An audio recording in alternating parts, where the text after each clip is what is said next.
नमस्कार, आप देख रहे हैं दिल्ली ग्लोरी न्यूज और मैं हूं आपके साथ सपना मदेशिया। शुरुआत करते हैं आज की कुछ खास खबरों से।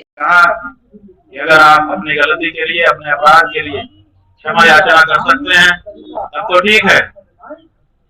बाकी कुछ आपसे हमको नहीं चाहिए, क्योंकि जो हमारा है उसको आपको आज नहीं तो कल देना ही पड़ेगा। वो हमारा अधिकार है, वो आपकी तरफ से किया गया दान नहीं होगा।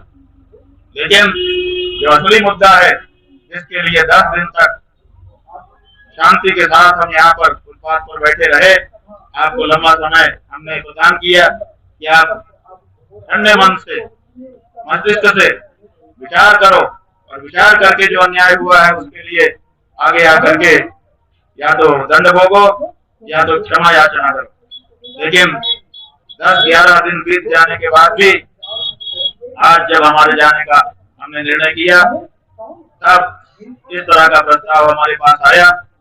लेकिन वो प्रस्ताव हम इसीलिए स्वीकार नहीं कर सके क्योंकि हम जिंदगी भर के लिए अगर इस प्रस्ताव को स्वीकारते तो हमारी आत्मा हमको धिक्कारती कि तुमने ये जो सुविधा पाई है, तुमने ये जो SOP लिखवाई है, वो ब्रह्मचारियों, सन्यासियों, कटकों, वृद्धों, स्त्रियों के असम्मान की कीमत पर पाई है। इसको कभी भी हमारा हृदय स्वीकार नहीं कर सकता था, इसलिए हमने प्रस्ताव को ठुकरा दिया है और हम भारी मन से यहाँ के लिए जा रहे हैं। आप जो पूछेंगे हम सबका प्रश्न उत्तर करेंगे, लेकिन मन बोझिल है, इसलिए हम चाहेंगे कि आपके प्रश्नों और इस वक्तव्य के बीच में कम से कम कुछ क्षण का एक मौन हमारे बीच में रहे, जो साक्षी रहेगा कि जो मुगलों के समय नहीं हुआ वो तथाकथित हिंदू सरकारों के समय में हुआ है। और ये बात हर सनातनी के हृदय को विचार के लिए उत्तेजित करेगी और इस पर विचार करने का अवसर आएगा। एक तरफ देश के गृह मंत्री कल गांधीनगर में थे, उन्होंने वहां पर कहा कि संतों का अपमान करने वाली और सनातनियों की सुध न लेने वाली सरकारें कभी भी स्थायी नहीं रह सकती हैं।